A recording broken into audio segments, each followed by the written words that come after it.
हिंदुस्तान में जो देख रहे हैं उन सबको मुबारकबाद। India has qualified for the world test championship.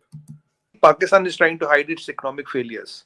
Kashmir का नाम ले लेके मतलब ना उसका चूरन बेच के जो पीछे की कहानी है, जो हालत खराब है, उसको छुपाने का ये फिगली बन गया है। इनके साथ बायकॉट कर दिया हमने, इंडिया के साथ बायकॉट कर दिया। गोरा आपके मुल्क में आया कुछ देर के लिए, उसके साथ आपने अपनी तजारत आज तक कायम रखी हुई है। आज भी हमारी पिछली गवर्नमेंट कह गई जी कि अमेरिका के साथ हम अपने हालात ख़राब नहीं कर सकते। देखें मेरी बात सुने, आप अमेरिका के साथ हालात नहीं ख़राब कर सकते अगर आप सिर्फ इंडिया और ईरान के साथ एक्सपोर्ट कर लेना, आपको लोन की जरूरत नहीं। इमरान खान साहब क्या करते हैं, कभी लेफ्ट जाते हैं, कभी राइट जाते हैं, कभी नॉर्थ जाते हैं, कभी साउथ जाते हैं। कि एलॉन मस्क भागा आएगा, उसके पास ऑप्शन नहीं बचेगा, क्योंकि अगर उसको ईवी बनानी है तो उसे लिथियम चाहिए। सबसे बड़ा जखीरा दुनिया में नंबर 2 हमारे यहाँ मिला, 18 जगह खुदा। ये कि आईएमएफ ने कहा है कि जी डिफेंस बजट का आप अपना कम कीजिए, फौज का बजट कम कीजिए, तो वहां पे सन्नाटा छा गया और इसी वजह से आईएमएफ का लोन भी हमें अभी तक नहीं मिल पाया है। तो हमारे जो टाटा और महिंद्रा वगैरह है, उन्होंने उसी वोल्टेज, उसी किलोमीटर, उसी लेवरेज की ईवीज बना दी। वायलेंट नहीं, दे मीन के India will attack Pakistan in a very aggressive fashion अगर ये दो चीजें देती हैं। अब वो तो हम नहीं चाहते कि आपसे कोई हमारी दुश्मनी अदावत रहे, हम तो चाहते हैं नॉर्मल रिलेशन रहे, अपने घर खुश, हम अपने घर खुश। तो ये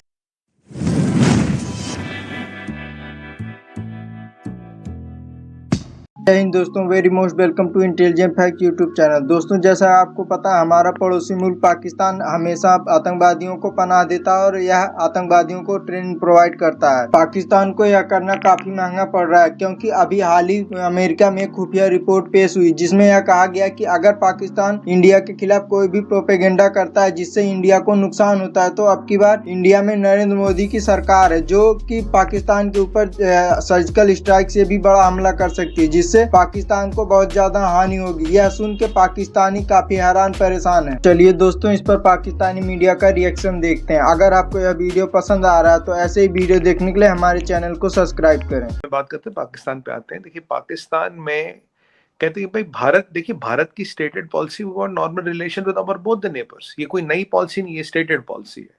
पर आतंकवाद के होते हुए ये पॉलिसी क्रियान्वित नहीं हो रही। It is not able, we are not able to implement it on the ground. Pakistan is trying to do false propaganda to vilify India. हर जगह इंडिया को विलन बनाना, ह्यूमन राइट्स, जुल्म, मुसलमानों का जेनोसाइड हो रहा है, आतंकवाद है, ह्यूमन राइट्स वायलेशन। अभी अब बिलावल भुट्टो जरदारी का स्टेटमेंट देखें, अभी कहेंगे तो वहां भी वो कश्मीर कह रहे थे। Basically Pakistan is trying to hide its economic failures.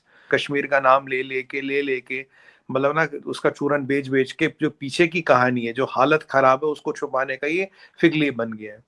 तीसरी बात, जैसे आतंकवाद की एक्टिविटी उनमें कोई फर्क नहीं पड़ा, जो बैड टीम्स की एक्टिविटी उनमें कोई फर्क नहीं पड़ा है। अगर पाकिस्तान एक अच्छा इंटेंशन दिखाए और हमें ग्राउंड पे चेंज नजर आए, जो हम माप लेंगे, आपको बताने की जरूरत नहीं, will be able to suss this vision on the ground.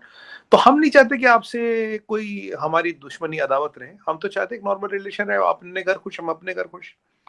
तो ये 2020 से चाइना ने चाहा कि भाई एक यूनिलैटरली एलएसी को बदला जाए। एलएसी में कई सारी जगह है जहां परसेप्शन का डिफरेंस है।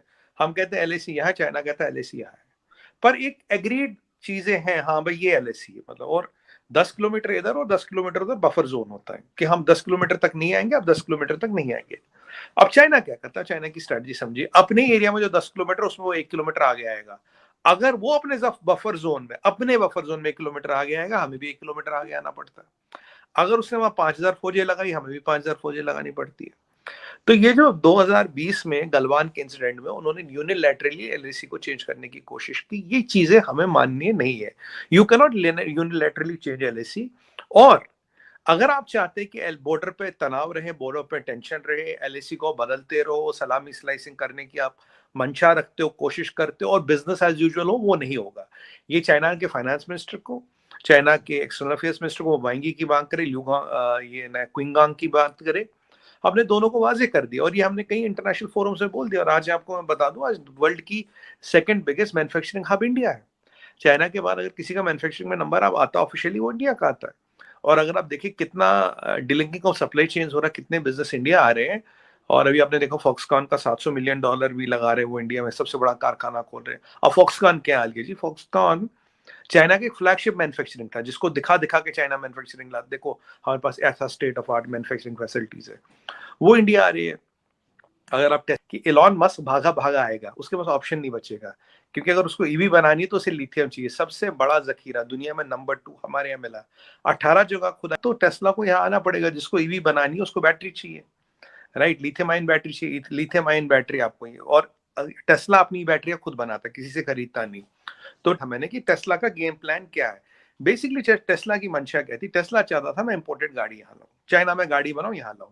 हमने बोला आपको गाड़ी बनानी है आप इंडिया में मैन्युफैक्चर कीजिए, हमें कोई आपत्ति नहीं, सब यहाँ मैन्युफैक्चर करते हैं, चाइना से इंपोर्टेड गाड़ी हम यहाँ नहीं आने देंगे। होगा क्या, जैसे ईवी आती तो धीरे धीरे वो ईवी का मार्केट ले लेता। 7.5% इंडिया का जीडीपी कंट्रोल करता है ऑटोमोबाइल, मिलियंस ऑफ लोगों को एम्प्लॉय देता है, दुनिया का हर मैन्युफैक्चरर इंडिया में बना रहा। अगर हम इसको एक्सेप्शन दे दें, कल को हर कोई कहेगा यार मैं भी बाहर से बनाता हूं, मैं यहाँ क्यों बनाऊं। दूसरा, अब एलॉन मस्क के पास $44 बिलियन है ट्विटर खरीदने के लिए। हमारे जो टाटा और महिंद्रा वगैरह है, उन्होंने उसी वोल्टेज, उसी किलोमीटर, उसी लेवरेज की ईवीज बना दी, they are up and run available in the market. So India doesn't need Elon Musk needs India. और लिथियम आने के हमारी तरफ ये हुआ कि एलॉन मस्क साहब जो है उन्होंने कहा है, लेकिन जो हम इनकार कर रहे हैं ना, उसके पीछे चाइना जो है वो घुसा हुआ है क्योंकि सुने बगैर तो हम आगे नहीं बढ़ सकते, कर्जों के नीचे दबे में। आपको पता है आज भी हमारे जो IMF का प्लान है वो कल नहीं हो सका, अब देखते हैं कब होता है। मैं आपको सच बताऊं, आज एलॉन मस्क इंडिया जैसे मार्केट की जरूरत है, India does not need Elon Musk. और आप उनको, अगर आप हमारे कामों में रोड़े अटकाओगे तो फिर हमें रिटेलिएट करना पड़ेगा। जैसे गलवान हुआ, हमारे 20 भाई शहीद हुए, तो उनके तो 135 लोग मरे, उन्होंने अब तक ये नहीं बताया उनके कितने लोग मरे। इंडिया पाकिस्तान की लड़ाई हुई तो पूरा जवाब दिया गया। तो बट हम लड़ाई नहीं, हिंदुस्तान में जो देख रहे हैं उन सबको मुबारकबाद, India has qualified for the world test championship. Good, this week was good. Virat Kohli की सेंचुरी भी आ गई, 186 तकरीबन 2019 के बाद उनकी सेंचुरी बनी है।